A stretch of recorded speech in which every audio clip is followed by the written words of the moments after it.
Donc, éditrice, tu vends, tu stockes chez toi. Oui. Tu as beaucoup de ventes, tu as fait... Oui, je Ouais. fais beaucoup de ventes, ça se passe très très bien. Et j'ai surtout de très bons auteurs qui m'apportent de bons manuscrits, qui me plaisent. T'en as combien des auteurs il y en a pas mal, j'en ai pas mal autour de moi quand même. Ouais. Mais surtout, je suis très intéressée, passionnée vraiment sur les guerres de Vendée. Ouais. Voilà. La Et sur ce qui est régional aussi. Hein. Ouais, c'est tout ce qui est région, et en particulier les guerres de Vendée. Alors évidemment, maintenant je me diversifie un petit peu. J'ai un ami qui m'a apporté un manuscrit sur... il a un voilier et sur son tour du monde. Donc c'est un prochain livre qui va sortir. D'accord. Il a fait le tour du monde avec son voilier. Voilà. Et en plus, tu présentes les auteurs sur des parties de signature de livres et tout ça. Tout à fait. Donc, voilà. J'ai vu que tu en avais fait plein. Et je fais des affiches pour mes auteurs. Ouais, tu fais des affiches pour tes auteurs, tu les emmènes. Ainsi que pour des associations qui le désirent. Tu es présente sur les journées où c'est qu'il y a les signatures, comment on appelle ça, dédicaces. Voilà. J'étais en train de chercher le mot sur les journées dédicaces. Oui, dédicaces, les conférences. Voilà. D'accord, c'est bien ça.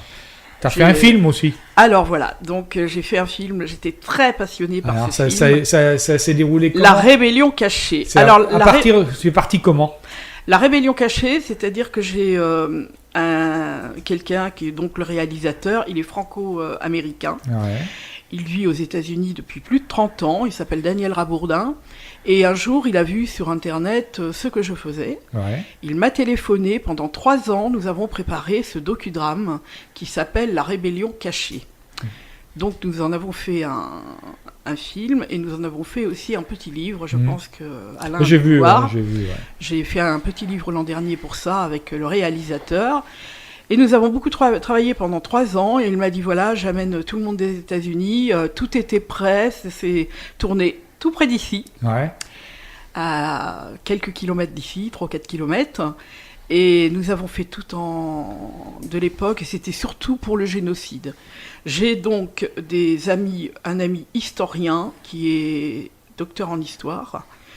Et c'est lui, je lui ai dit, écoute, Reynald, il s'appelle Reynald Secher, il est docteur Eslet.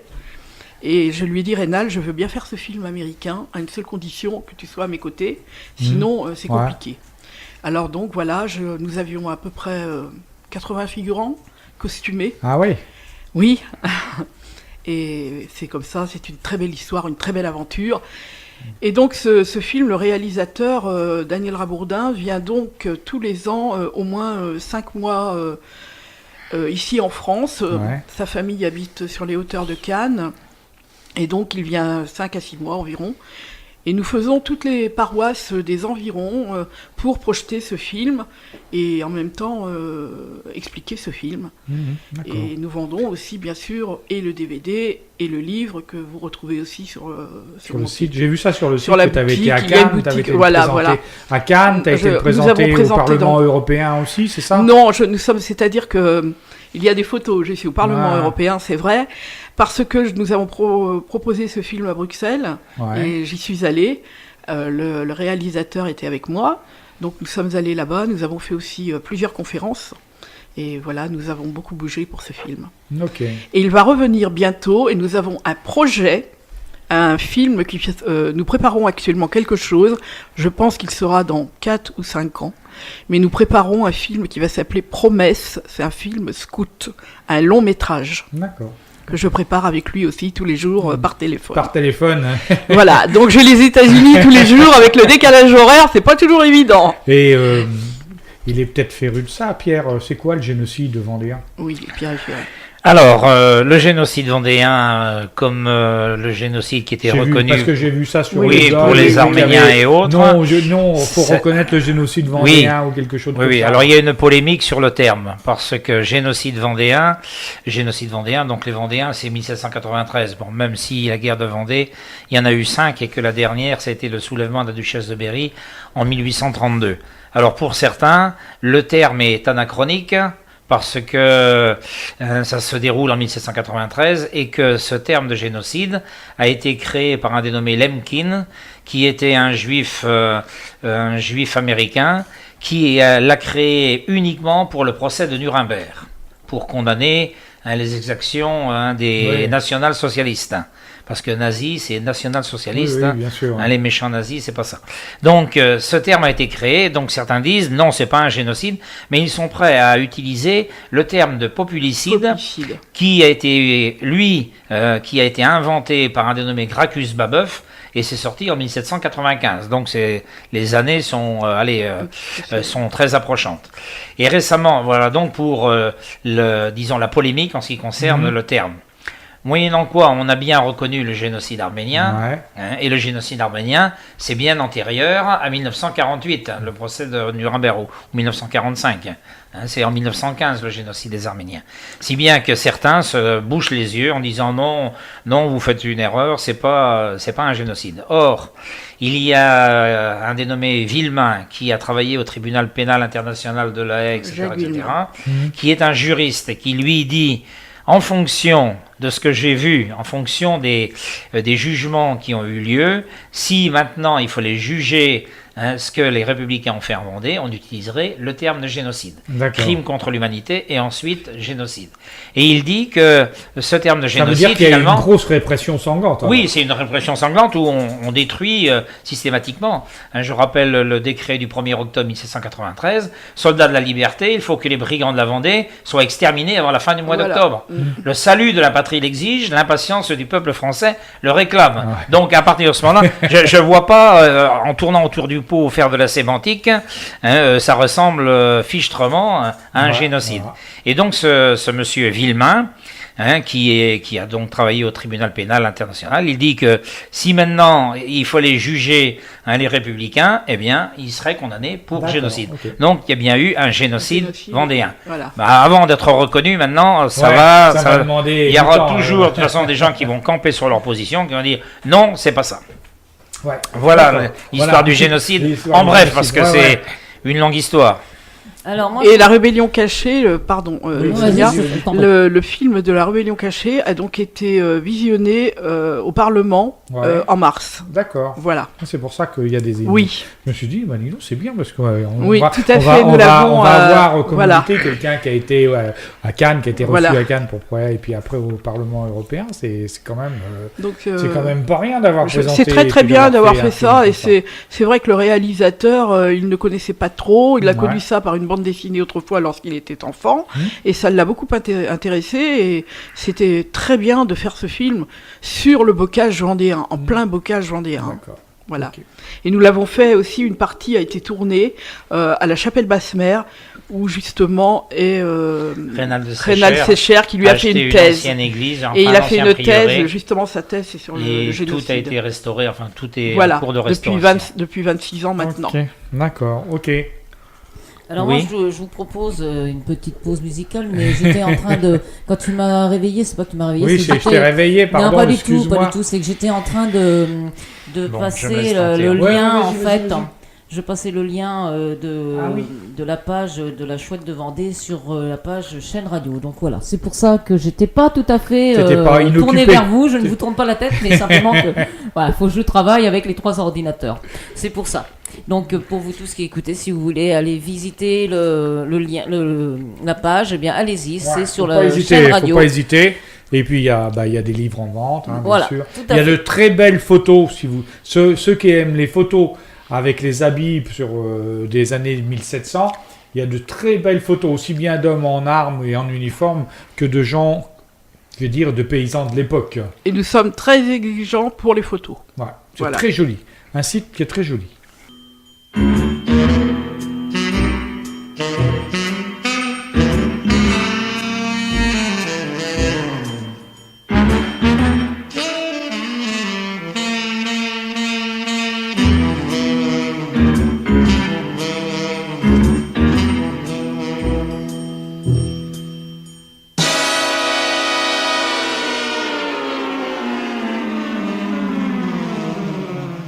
Ça y est, nous voici revenus après la Panthère Rose. Nous retrouvons nos Vendéens et les histoires de Vendée. Est-ce qu'elle était vendéenne, la Panthère Rose ? Oui, si, c'est une ancienne Vendéenne. Oui, mais alors dégénérée. Le rose en Vendée n'a pas été vraiment une couleur... non, je crois pas, non. Il y a les cœurs sont rouges, avec la croix sont rouges. Le rouge, oui. Après, on retrouve le rouge sur quoi ? Sur les mouchoirs de Cholet. Oui. Alors aussi. c'est une histoire qui est... C'est quoi comme histoire, l'histoire de Cholet? Alors, Pierre va le dire, oui. Parce qu'avant, ils étaient blancs, si je me souviens bien, non, c'est ça? Oui. Non, enfin pas forcément. Non, ils étaient de deux couleurs, mais l'origine de l'histoire, c'est Henri de la Roche-Jacquelin qui, dans les combats, portait autour de la tête un mouchoir qui était noué par derrière. Ouais. Et ça le faisait reconnaître par les républicains qui, évidemment, lui tiraient dessus. Alors on lui a dit, on lui a fait des représentations en disant qu'il voulait mieux qu'il ôte le mouchoir, sinon il risquait un mauvais parti. Puis il a dit non, je ôterai pas mon mouchoir.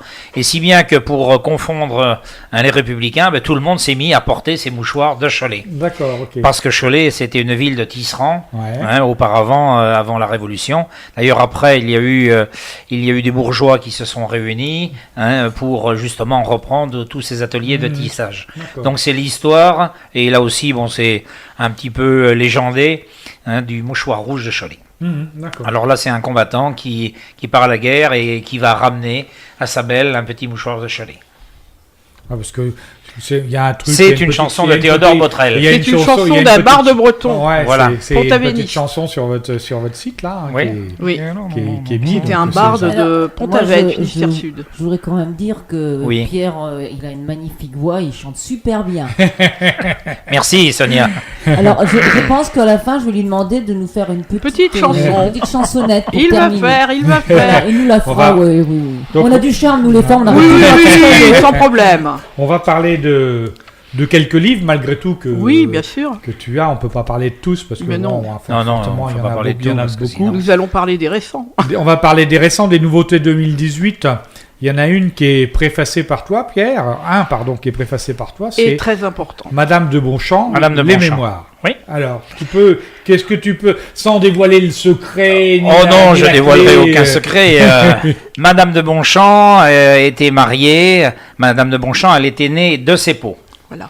Et elle a épousé Charles Melchior Artus de Bonchamp, seigneur de la Baronnière. Ah, d'accord. Et c'est un des officiers vendéens, enfin un des vendéens que les paysans sont allés chercher chez lui, au château de la Baronnière. Et cette dame elle a fait la virée de galère. D'abord, elle a perdu son mari qui est mort le 18 octobre 1793 à la meilleraie de Varade. Ouais. Et elle a fait toute la virée de Galerne.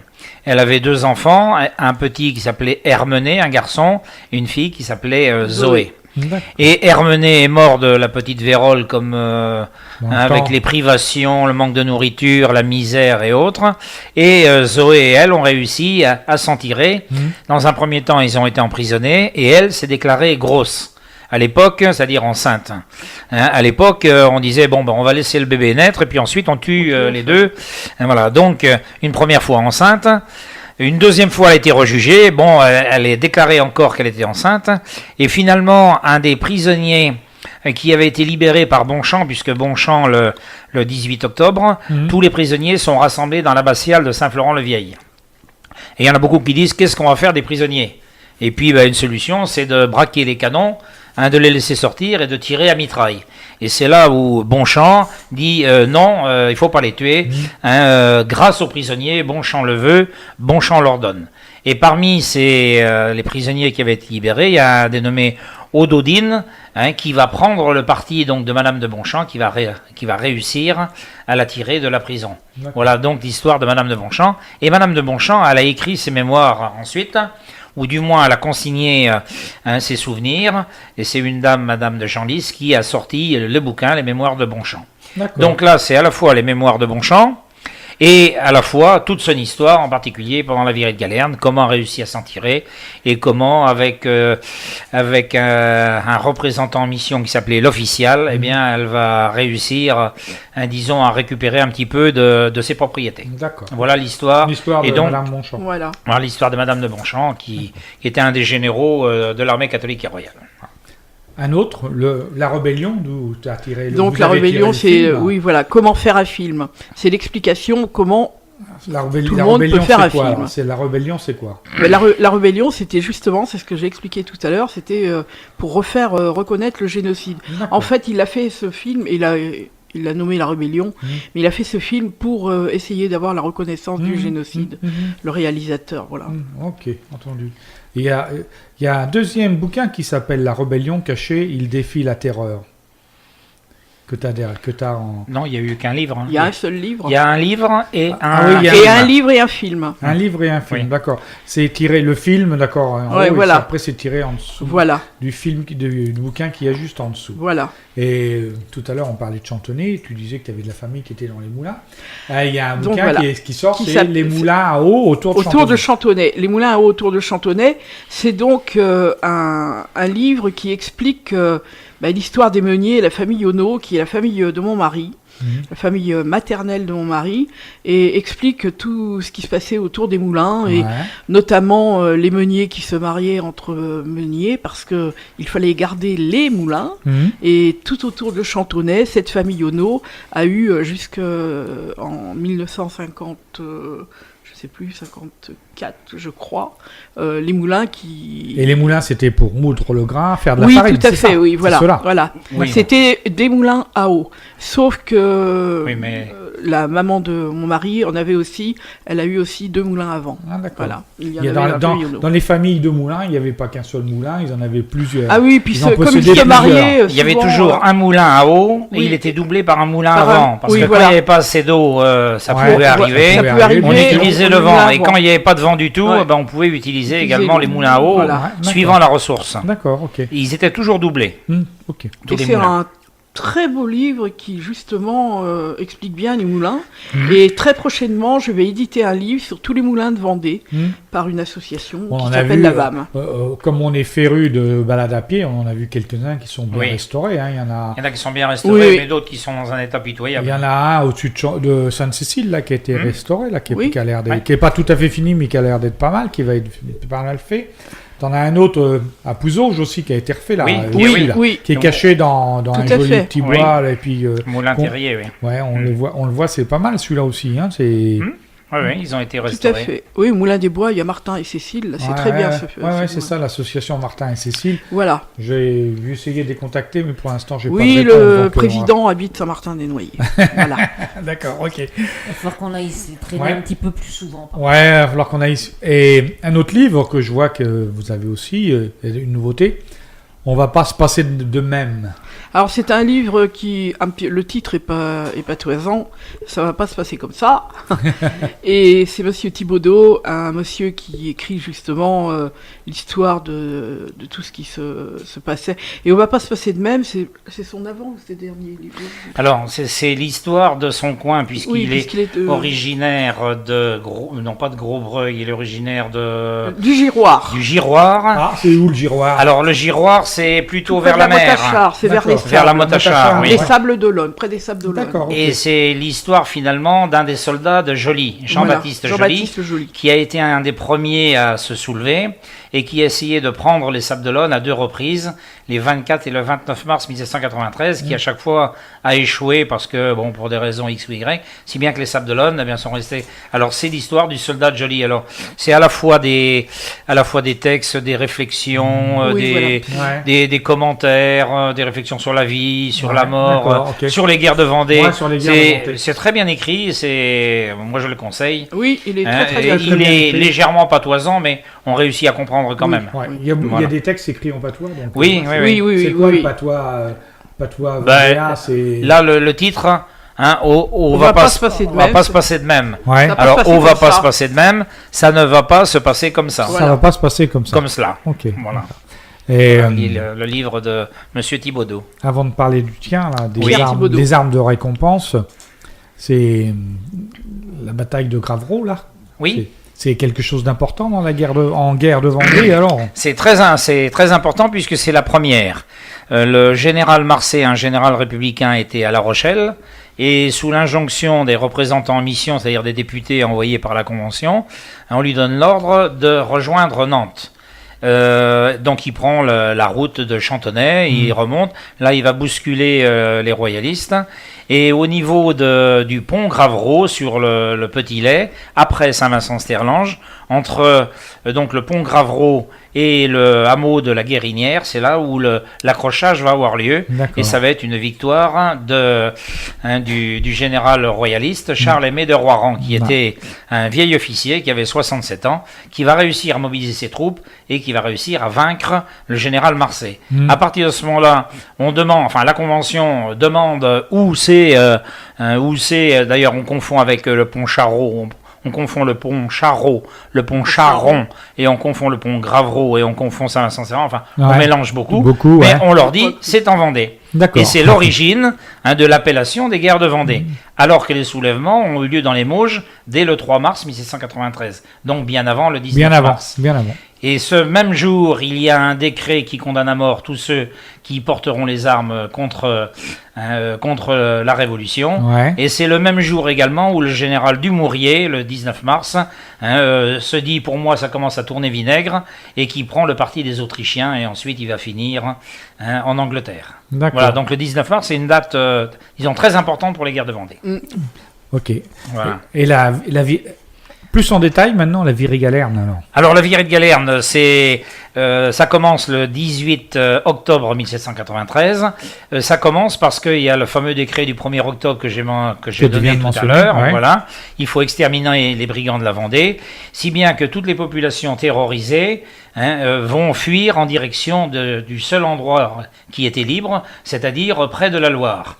Et à partir le 15 octobre, c'est la défaite royaliste de Saint-Christophe-du-Bois et de la Tremblay, au cours de laquelle Lescure et un des chefs vendéens est mortellement blessé, et tout le monde va se retrouver à Cholet. Et là, c'est le sauve-qui-peut général. Cholet est complètement évacué. Ouais. Le lendemain, les officiers royalistes, le conseil militaire, décident à la fois d'établir une tête de pont de Saint-Florent-le-Vieil sur Varade, et à la fois de revenir attaquer Cholet. Ce qui devait arriver arriva. De Cholet, c'est une défaite, parce qu'à mon avis, il y a peu de monde qui est venu à la rencontre de l'armée républicaine. Et puis, donc, c'est la fuite. Et le mot d'ordre, c'est à la Loire, à la Loire. C'est-à-dire, il faut franchir la Loire pour mettre le plus d'espace possible entre les républicains qui, encore une fois, tuent, pillent, violent, détruisent les récoltes, et eux. Et ça va être le début de la virée de Galerne. Ils vont arriver jusqu'à Laval sans encombre. Puisqu'il n'y a personne devant eux, sinon des gardes nationales du cru qui ne sont pas armés, sinon de fourches ou d'instruments de cuisine et autres. Et ils vont monter comme ça jusqu'à Granville.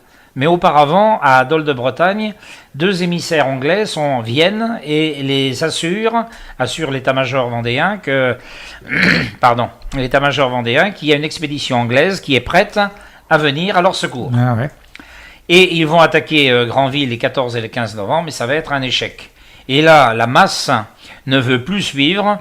Il y a la dysenterie déjà qui se met, puisqu'ils consomment les pommes à cidre à l'époque qui sont devant les maisons. Donc il y a la dysenterie, ils se vident, il y a le typhus, le choléra. Ouais. Et si bien que la majorité veut revenir en Vendée. Ils vont bousculer les armées républicaines, ils vont reprendre le même itinéraire, mais à Laval, ils vont prendre la direction d'Angers. À Angers, ils réussissent pas à prendre Angers, et pour cause, parce que les murailles sont importantes, et ils refluent vers Le Mans, qui est une ville ouverte, et ils prennent Le Mans, et c'est là où ils vont être battus le 12, et où il va y avoir les massacres le 13, et il y a donc les charniers du Mans, puisqu'on a voulu faire des travaux au Mans, et on a trouvé des charniers, donc tous ces gens de 1793 qui ont été tués, qui ont été égorgés là. Et ça va se terminer dans les marais de Savenay le lundi 23 décembre 1793. C'était la fin, des 50 000, j'estime qu'ils étaient 40 000, 50 000. Il y en a peut-être 4 000, 5 000 qui sont revenus. Un peu plus que l'on croit d'habitude, mais enfin, ça a été une traînée sanglante. D'ailleurs, j'ai appelé la marche sanglante des Vendéens. Et si bien qu'à l'époque, il ne restait plus rien. C'est-à-dire, la Convention, la République n'avait plus d'armée organisée. tout le monde avait été exterminé, comme le dit d'ailleurs le général Marceau, qui commandait par intérim. Il n'y a plus de brigands sur la rive droite de la Loire. Et là arrive un autre général qui s'appelle Louis-Marie Turreau, qui décide que tant qu'il y aura encore du monde, la guerre des Vendées ne sera pas terminée. Et c'est là le début des colonnes infernales, c'est-à-dire ces colonnes qui passent partout et qui brûlent, pillent, violent, etc. Il fallait détruire la Vendée, il fallait remplacer la population par une population républicaine. Voilà. Et l'histoire de Monsieur de Charette là-dedans? Alors, Monsieur de Charette, lui, il fait sécession et il prend pas. Et il est soit prudent, soit il est caractériel. Mais Charette ne suivra pas pendant la virée de Galerne, si bien que il va rester. Mais restant, donc, il va inquiéter les républicains qui sont sous les ordres de Haxo. Et puis, c'est une des raisons pour lesquelles le général Turreau va dire, il reste effectivement des Vendéens. Il reste encore des insurgés. Donc, on va tous les détruire. Et Charette, Charette aura gain de cause, puisque Louis-Marie Turreau, après les deux suicides des généraux Haxo et le général Moulin, eh bien, Turreau va être limogé. On va l'envoyer à Belle-Île-en-Mer, voir si la défendre contre les Anglais. Et Turreau va disparaître. C'est pas pour ça que les colonnes infernales vont cesser, les agissements vont continuer jusqu'au 2 décembre 2 décembre 1794, où là c'est l'amnistie, c'est-à-dire l'amnistie générale pour les Vendéens et les Chouans qui rendront leurs armes. Et ensuite, ça sera le traité de la Jaunais, qui est signé par Charette le 17 février 1795. C'est, disons, la première guerre de Vendée est finie. Mais elle va repartir par la suite. Elle va repartir plus belle. Elle va repartir. Il y a un truc que j'ai lu, que j'ai regardé sur ton site, là, que je connaissais pas. Moi, quand j'étais gamin, on prenait la route pour venir en Vendée. On passait à la colonne du Torfou. Oui. Et je savais pas qu'il y avait un monument qui a été érigé parce qu'il y a une bataille qui s'est déroulée ici. La bataille de Torfou. La bataille de Torfou qui est du 19 septembre 1793. Voilà. Et la bataille de Torfou a opposé l'avant-garde du général Kléber, qui à l'époque commande uniquement l'avant-garde de l'armée de Mayence, avec finalement une bonne partie de l'armée catholique et royale. Et Kléber a reçu sa première pilule ce jour-là, le 19. Et pour commémorer ce fait, on a mis une colonne qui ensuite a été vandalisée par sur les ordres de Louis-Philippe, qui était un roi très républicain, qui n'admettait pas les fleurs de lys, qui ne jurait que par les trois couleurs et qui avait combattu avec le général Dumouriez. Alors lui, il a fait démolir le monument à la mémoire de Catlino, qui avait au pas en Mauges. Il a fait saboter la colonne de Torfou, la colonne également qui avait à Saint-Florent-le-Vieil, élevée sur l'ordre de la duchesse d'Angoulême. Il a fait inscrire, c'est sous son règne, qu'il a fait inscrire les noms des généraux, des bourreaux de la Vendée sur l'Arc de Triomphe. Et il a fait lister également les vainqueurs de la Bastille qui avaient été envoyés pour combattre les Vendéens, pour leur donner des pensions. En quelque sorte. Cire. De plus, il a fait supprimer toutes les pensions qu'avaient obtenues les Vendéens. Ah, d'accord, ok. Donc maintenant je sais qu'il y a une colonne qui a servi. Il y a une colonne qui est à Torfou, qui commémore quelque chose. La bataille du 19. 19 septembre. Donc, j'ai un petit message de Yvette qui dit que je suis trop bavard, non ? Non, du tout. Bien au contraire, elle dit que c'est une émission très intéressante et qu'elle ajoute la Vendée a aussi eu son lot de misère. Tout à fait, Yvette. Tout à fait vrai. Et je voudrais signaler que j'avais balancé tout à l'heure la page ne savait pas fonctionner, donc j'ai remédié au souci et j'ai mis quelques photos de nos invités sur la page chaîne radio. D'accord. Merci Sonia. Merci Sonia, merci. Maintenant, Pierre, on va parler plus. T'as fait combien de livres ? T'as écrit combien de livres ? J'en ai fait 3. T'en as fait 3 ? Celui-ci, c'est le dernier, celui-ci ? Oui, c'est le troisième et dernier. Alors, les armes de récompense aux vétérans des armées de l'Ouest. Pourquoi ce titre ? Pourquoi ce titre ? Parce que lorsque le roi Louis XVIII arrive sur le trône, après avoir été longtemps en émigration, avoir été en Russie, avoir été en Belgique, aux Pays-Bas, avoir été en Angleterre et autres, lorsqu'il revient sur le trône, il y a à peine 2 mois qu'il est arrivé, le 31 mai 1814, il décide de récompenser tous les Vendéens et les Chouans qui avaient pris les armes pour les Bourbons, qui avaient défendu sa cause, avec plus ou moins de bonheur, avec des victoires, mais également des défaites. Et donc il y a une première commission qui va attribuer des pensions annuelles, des gratifications, Ok. des brevets d'honneur ou lettres de récompense, simplement un beau papier en Ouais, un disant petit le beau roi papier, vous remercie, ouais. et également des armes de guerre. Alors, ça c'est en 1814. Ensuite, il y a des commissions préfectorales qui sont désignées pour justement voir, lister tous ceux qui ont droit, les ayants droit. Ouais. Et si bien qu'on va aboutir en 1817 à une fabrication de toutes ces armes. Alors les armes, il y avait uniquement les épées, les sabres et les fusils. Ouais. Alors souvent, les armes de récompense, on les confond avec les armes d'honneur. Les armes d'honneur, c'était Bonaparte qui avait arrêté, qui avait sorti un décret, comme quoi tous ceux qui auraient des actions d'éclat, qui feraient des actions d'éclat, donc seraient récompensés par des armes. Et il y avait un petit peu de tout. Alors que là, les armes de récompense, c'est uniquement, encore une fois, donc épée, sabre et fusil. D'accord. Et en 1817, il y a un dénommé Gouvion-Saint-Cyr, qui est ministre de la guerre, qui dit oh non, finalement, ça serait une erreur. Il présente au roi un rapport. Ça serait une erreur de distribuer des armes de récompense. On va encore stigmatiser les Vendéens et autres par rapport aux autres, parce que à l'époque, c'est ménager à la fois les anciens révolutionnaires, parce qu'on en a besoin, comme préfet, etc. Et puis de ménager, les royalistes. On ménage les deux. Et le roi approuve cette mesure, si bien que toutes les armes de récompense vont être modifiées par des brevets d'honneur, et puis les armes vont rester tranquillement dans les arsenaux. Voilà. D'accord, ok. Ça va durer 7 ans. Et en 1824, je pense que Louis XVIII devait commencer à sentir sa fin venir. Au mois de janvier 1824, le roi décide que les armes seront distribuées. Alors ceux qui étaient déjà morts, on leur donnait l'arme à sa veuve, ou on le donnait aux enfants, ou alors l'arme revenait dans les arsenaux. Donc on va faire encore une enquête en janvier 1824 et toutes ces armes de récompense seront distribuées uniquement le jour de la fête de la Saint-Louis, le 25 août 1824. D'accord. Au niveau des préfectures. Voilà donc les armes de récompense. Et ça, t'as dû piocher dans les... j'ai pioché aux archives dans nationales, les archives pour trouver... au service historique de la Défense, et puis dans toutes les archives départementales de l'Ouest, parce qu'il n'y a pas uniquement les Vendéens, mais il y a les Chouans également. Oui. Il y a des gens du Finistère, il y a des gens des... il y a une liste impressionnante de personnes à la fin. Il y a 3 listes. Ouais. Pardon. Oui, Sonia. Non, c'est parce que j'ai compris qu'il fallait que je lève le doigt quand j'avais quelque chose à dire timidement. Donc, excusez-moi, messieurs, mais c'est parce qu'on a quelqu'un qui vient de nous faire un petit coucou et qui nous dit « Je viens juste de me connecter, coucou à vous, c'est de Laurent. » Donc, bonsoir. Merci Laurent, bonsoir Laurent. Oui, je disais que tu as une recherche impressionnante et une liste de personnes. Alors, il y a 3 listes finalement. Il y a une première liste qui a été faite par la première commission. C'est une liste par corps d'armée. Les corps d'armée tels qu'ils existaient en 1815, puisqu'il y a eu un soulèvement en 1815. Ensuite, il y a une liste alphabétique. Et ensuite, il y a une liste par département. Parce que les armes ont été attribuées au département. Avec des indices, avec des indications généalogiques, c'est-à-dire quand on les a trouvées. C'est-à-dire... T'as dû t'amuser pour retrouver tous les noms. J'étais pas seul parce que oui, certainement, ça a été écrit à deux mains. J'ai écrit ça avec...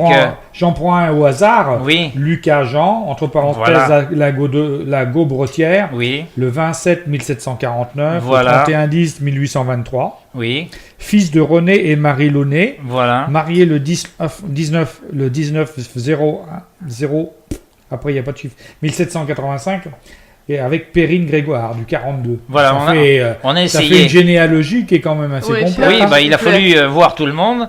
Alors, j'ai écrit, donc c'est un livre qui a été écrit à deux mains, parce que sous Pierre Gréau, il y a Pierre Leroy, qui était mon compère, et qui, lui, est mort en 2012. Il est mort d'un cancer, et je lui avais promis que le livre sortirait. Et combien de temps tu mets pour faire imprimer un livre comme ça? Là, on a travaillé une dizaine d'années dessus. Oui, pour l'écrire, pour la sortir, mais après pour le mettre en page, l'impression. Après c'est le problème de...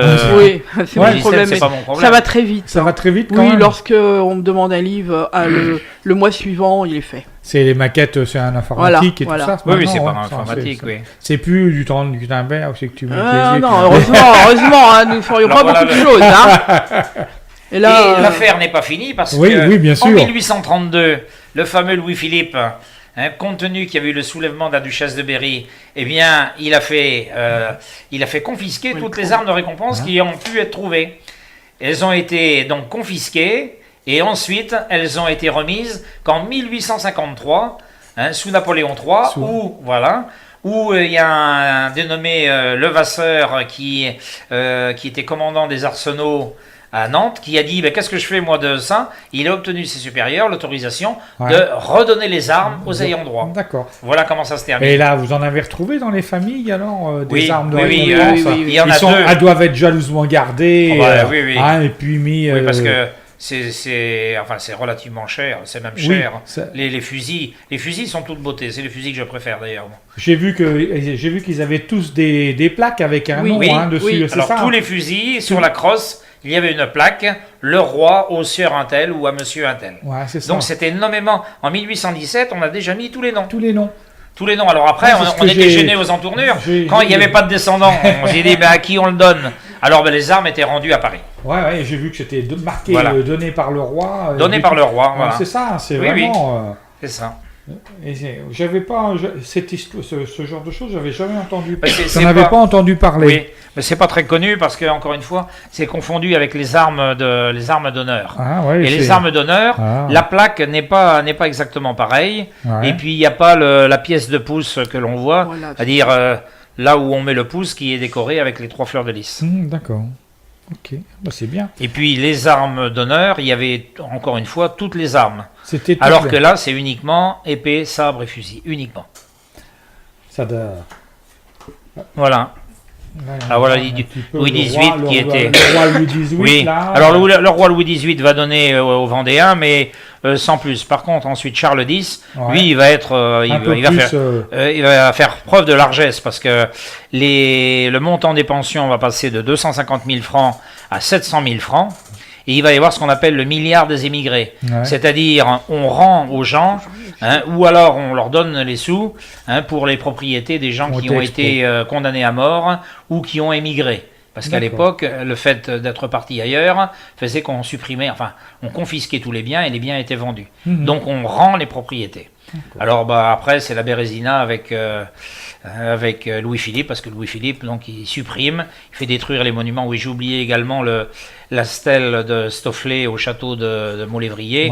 La stèle avait été martelée et ils ont voulu mettre de la poudre pour faire sauter la stèle. Alors bon... Donc, et tous les moyens étaient bons. La statue de Charette également a été mutilée, soi-disant par des soldats avinés, mais il y avait une volonté délibérée de supprimer justement toute trace de 1793. De la contre-révolution. La contre-révolution. Voilà.